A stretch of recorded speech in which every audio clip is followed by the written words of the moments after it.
Today, I received a letter. It was from a young mother in Canada. Her name is Ashley. She is living with a chronic illness, irritable bowel syndrome, also known as IBS. No one sees her pain, the times she collapses in silence.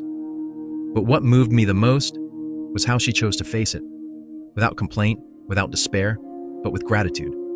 And today, she asked for my permission to share her story, with the hope that someone out there who is weary will also find upliftment. I would like to read that story again, and together with all of you, spread faith to everyone. I'm Ashley, 34 years old, a mother. From the outside, my life probably looks no different from any other Canadian woman's. A cozy little home filled with the echoing laughter of children in every corner. On mild afternoons, our whole family walks hand in hand in the park, golden leaves rustling underfoot, simple warm meals where we gather around the table, sharing stories from our day. People often say, happiness is in the simple things, and I used to believe that was enough. Until I realized deep inside me, something wasn't right. No one sees the battle I silently face every day, a battle without wounds, without bloodshed, yet it leaves me exhausted. Irritable bowel syndrome, IBS. It arrived like an uninvited guest, staying like an unyielding shadow. Every day that passes, I have to ask myself, how will my body react today? There's no forecast, no rule, just a constant unease. And I've had to learn to smile as if nothing is happening. Those pains, they give no warning. They strike suddenly like a thunderstorm, excruciating, stinging, dull and persistent. It feels like someone is squeezing every inch of my intestines, and there's nothing I can do but endure. They don't just torment my body, they exhaust my mind. Day after day, I live in a spiral of anxiety. When will the next wave of pain hit? Will I have enough strength to take my children to school? Will I be able to cook dinner tonight? Or will I just be stuck in bed, helplessly watching everything pass by? Some days, I can't even get up. I lie there, curled up, utterly drained, tears silently soaking my pillow. One question echoes repeatedly in my head. Am I becoming a burden to my own family? But what pains me the most isn't the physical agony. It's the deep-seated fear in my heart. The fear that I won't be able to be there for my children completely. Not strong enough to hold them for just a little longer. Not healthy enough to run after their laughter in the yard. Not being the mother my children deserve. In my darkest moments when I thought I couldn't bear it anymore, I turned to God. I didn't come to Him as a perfect believer. I came as a broken mother, a woman slowly collapsing.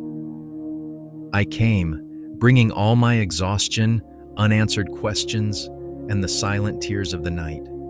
Prayer isn't a miracle. It doesn't instantly chase away the pain, nor does it make the illness disappear as if it never existed. But it's something deeper than that. It's a gentle warmth in my heart when everything else feels cold. It's an invisible thread pulling me back from the brink of despair. It's where I can pour out everything without fear of judgment, without needing to be strong. I prayed not for instant healing, but for peace in my soul, for resilience in my spirit, and most of all, for a heart filled with gratitude, even in suffering. Strangely enough, it was precisely during those difficult months when everything seemed lost that I saw clearer than ever I still had so much to be grateful for. A child's smile after a bout of pain, waking up in the morning and realizing I still had breath, a tight, silent clasp of the hand from my partner, wordless, yet filled with all the love. One morning, after a long night wrestling with pain, I woke up while it was still twilight.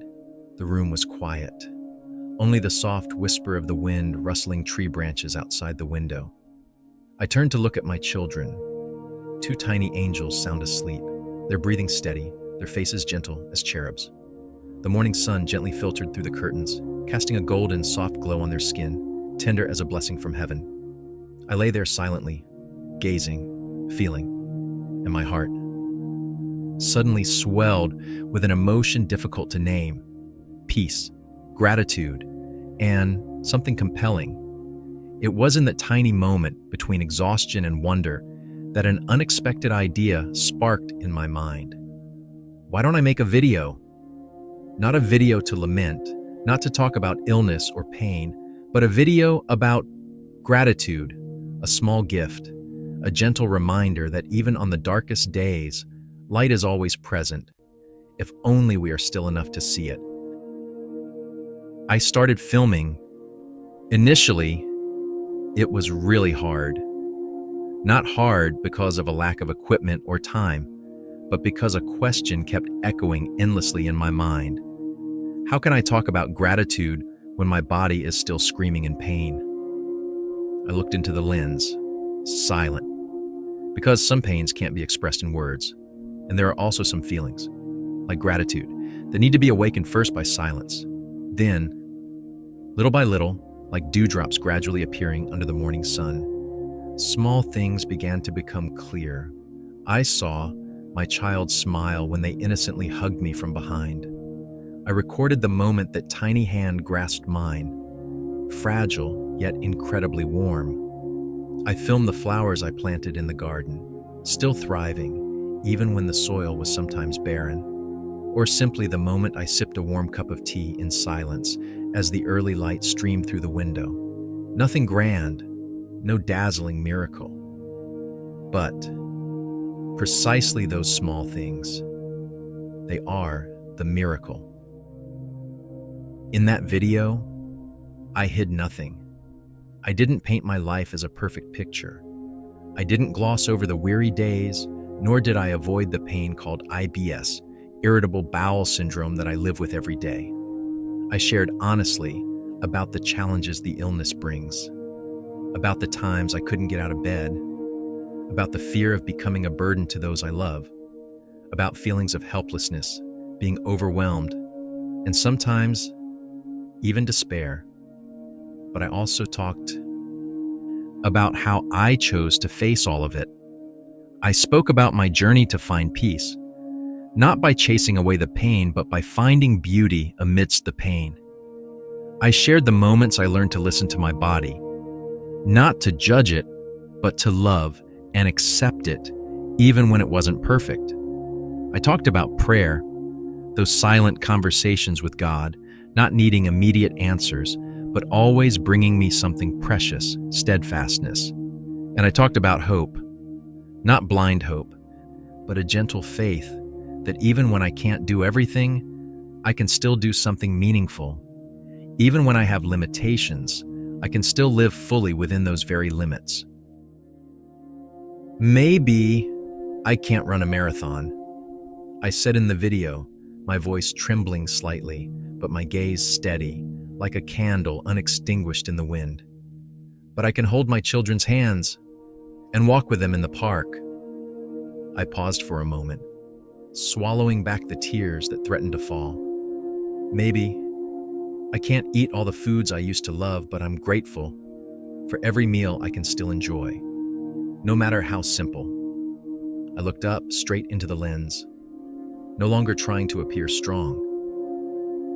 Just a mother, a human being living fully in her own fragility. Every day is a gift, even when it comes with challenges. I stopped. No need to say more. Because I knew if people listened with their hearts, that much was enough. My video, it's not perfect. The lighting is sometimes too bright. The audio occasionally falters. I didn't read from a script, didn't try to appear strong, didn't hide my voice, which sometimes choked with tears. But it's authentic. It's me. With all the pain, the vulnerability, and the profound gratitude I've learned in days that seemed impossible to overcome. It's a reminder, for myself and for anyone listening, that even in the most difficult circumstances, There are countless reasons to be grateful. Gratitude doesn't erase pain. It's not a magic cure that makes everything easy, but it changes the way we perceive pain. It transforms pain from a meaningless wound into a sacred part of the story of resilience, love, and hope. I don't know what the future holds with this IBS. I can't predict whether days will be easier or harder. I don't know if there will be some miraculous cure or if I'll have to keep living with it for the rest of my life. But there's one thing I know for sure.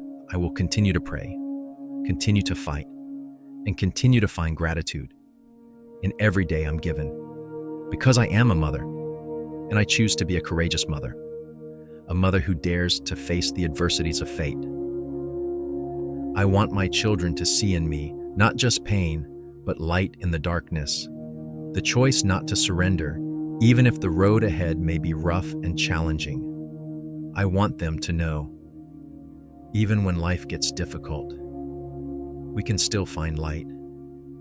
And that gratitude is the lighthouse, guiding us back to peace. My dear brothers and sisters, when listening to Ashley's story, I don't just see pain, I see a resilient mother carrying a living faith. In life, all of us stumble at times and sometimes feel helpless. But as St. Paul wrote, "For in weakness, God's power is made perfect." Ashley didn't ask for a miracle to escape her pain, but she prayed for peace, gratitude, and resilience, and God granted it. Not with fanfare, but with gentleness and persistence, like light through a crack in the door, like the grasp of a child's hand. If you too are going through trials, let gratitude become your daily prayer, and let love keep us standing firm. Because, as Ashley has shown, sometimes the miracle isn't the pain disappearing, but our hearts still knowing how to love and to be thankful, even amidst that pain. If you found this story meaningful, please like, comment, and share it. And subscribe to the channel to help spread faith, gratitude, and hope to more people. Thank you for being here with us.